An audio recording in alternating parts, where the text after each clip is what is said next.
peeps, good afternoon everyone. How's everyone doing? Hopefully you guys are all doing well. Don't forget, if you're new to the channel, like, share, subscribe. And the new WBC super lightweight champion of the world from Sheffield, Dalton Thunder Smith. Incredible. Honestly, incredible. I tell you what wasn't incredible, that commentary. I get it, right? Everyone is a bit biased. I listen to some of our commentary over here and I'm like, oh, that's a bit biased, especially when it's a home fighter or a fighter that they want to win. But I thought yesterday kind of went over the top a little bit. And this isn't a dig at my guy, Corey Erdman. I actually thought he was okay. He called Dalton's good work when he saw it. He called Surbiel's good work when he saw it. I'm not sure of who was with him. I'm guessing it was a former boxer. I didn't catch his name, but that was bad. That was bad. That's almost like he went in there just assuming Surbiel's going to win, wanting Surbiel to win, and he only saw Surbiel's work. I mean, there was a couple of times when he mentioned Dalton's doing good work, but I was like, dude, have you ever watched Dalton fight? Because I'm sorry, if you're on comms, your job is to do a bit of homework and kind of research how Dalton fights as well. And I just thought he was giving Dalton no credit. He almost seemed shocked when Dalton landed that knockout blow. It's like, oh, okay, dude, Dalton's an unbeaten fighter that deserves to be in the ring with Surbiel Matias. Give him some respect. Look, in the end, none of that really matters, right? Because Dalton goes home a world champion. But it did kind of grind my gears a little bit because I was listening to it, and no one's perfect. I'm not perfect at my job. I make a lot of mistakes as well. But I'm listening to it thinking, dude, just call what you see. Don't go in there with any preconceived ideas of how you're going to call the fight. Just call what you see. It's actually not that difficult. If someone lands a punch, say he's landed a punch. If someone's fighting on the back foot but doing good work off the back foot, say he's doing that. And I just felt like it was all Surbiel Matias. Dalton had a really, really good first round. The kind of first round you need to have. You're away from home. You are the underdog. It's tough. I mean, let's be honest. 90% of the crowd are for Matias. So you are in enemy territory. You're not fighting in Puerto Rico, but I mean, it could be Puerto Rico, right? Enemy territory. You've got to have a good first round. You've got to get his respect. Matias is a bully. And Matias will try and bully you, as he does everyone. He tries to walk you down. You've got to get his respect and say, I will not be bullied. You can't go in there as a boxer. Sometimes the best way to bully a bully is to bully them, right? Fact, right? That's kind of how it is, right? I mean, you go to the old school in school where, you can't be running away from a bully. Sometimes you just got to stand there and fucking land something. And that's what Dalton did. In that first round, Dalton landed some really big shots. And I think that told Matias, fuck, I've got to get to this guy quick. Matias is a very slow starter. Very slow starter. And I almost felt like he wanted a couple of rounds to get into it. I think that first round made him know, and he got shook up a bit in that first round. He might not have shown it because you can kind of weather those punches early. But I think he was like, okay, I've kind of got to go through the gears very, very quickly here. And he had a better second round.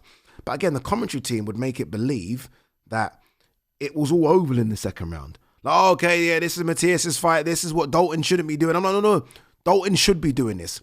Sometimes you've got to fight fire with fucking fire. Sometimes you can't show the respect of, okay, you know what, this is getting too much for me. I'm going to fight on the back foot. No. Sometimes it's got to be like that. Not all the time. Sometimes it's got to be like that. And that's what Dalton did. Dalton is the bigger of the two, the stronger of the two. I look at Dalton's knockout record, and Dalton can punch. Going into that fight, I think Dalton was 18-0 and 14 knockouts. Dalton can crack. I think we've seen that, guys. And I think Dalton had to land something of significance. And I said this in the build-up to the fight. I said, Dalton's got to land something and get respect from Matias. And he did. And even when Matias landed some shots, Matias is really good at those short shots being very powerful. Dalton swings a little bit, so it almost loses its power by the time it's got to its target. Matias is very good at those little short shots. And they were hurting Dalton, but Dalton was grinding through them. And that's what he had to do. Dalton was only going to win that fight that way. That way. He wasn't going to try and outbox. It ain't going to work. It ain't going to work because it's too much pressure. You've got to push Matias back. You've got to make Matias start breathing heavy.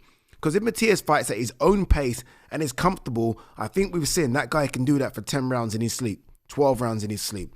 Dalton had to say, no. I'm going to make you feel the pressure as well. You're going to go into deep waters. You're going to struggle to breathe. And that's what he did.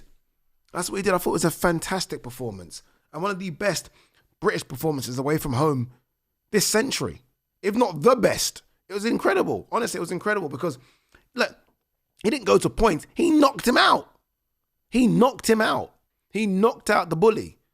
And that's a statement win. Honestly, it's a really good win.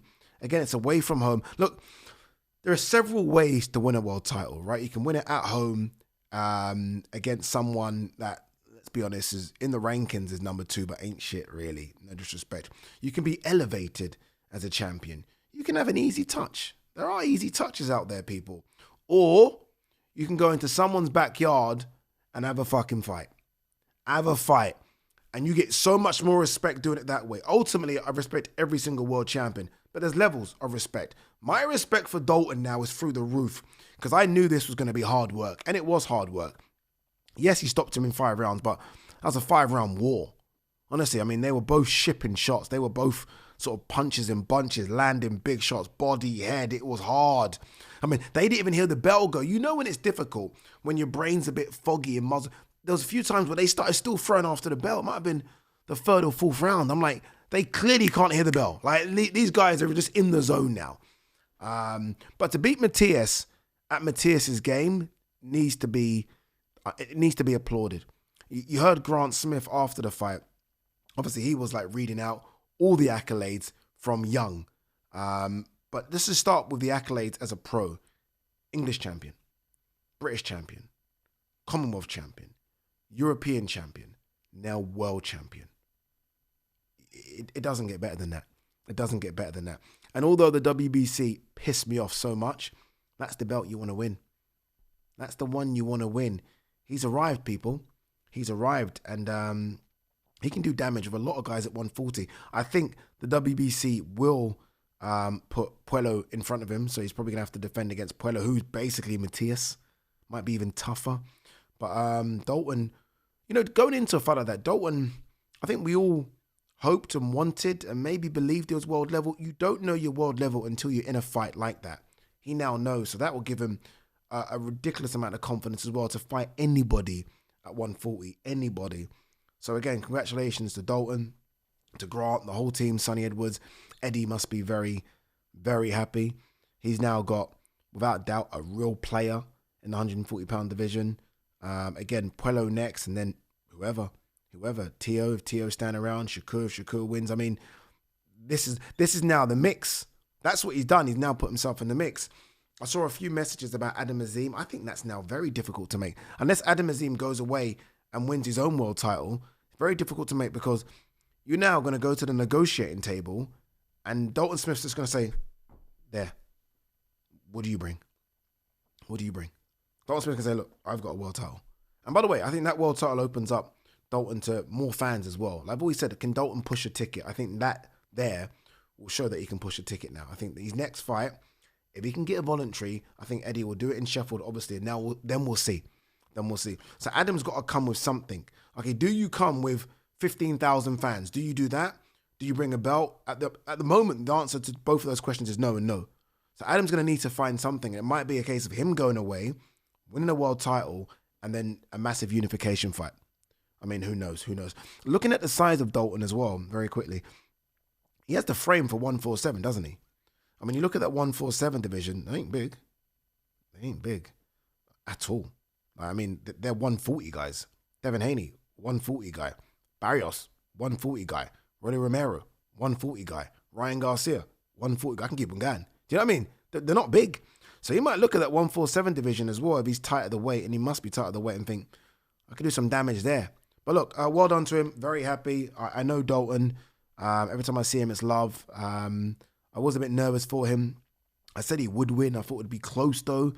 Maybe, I think I said points, right? Maybe a split decision. Maybe a late stoppage. I didn't expect this. So it was nice to wake up to Germany with this. And then to be able to watch the fight and then listen to that fucking awful commentary. Not from Corey, by the way. Again, I will say that Corey I thought was okay. I thought the other guy, horrendous. Anyway, guys, girls.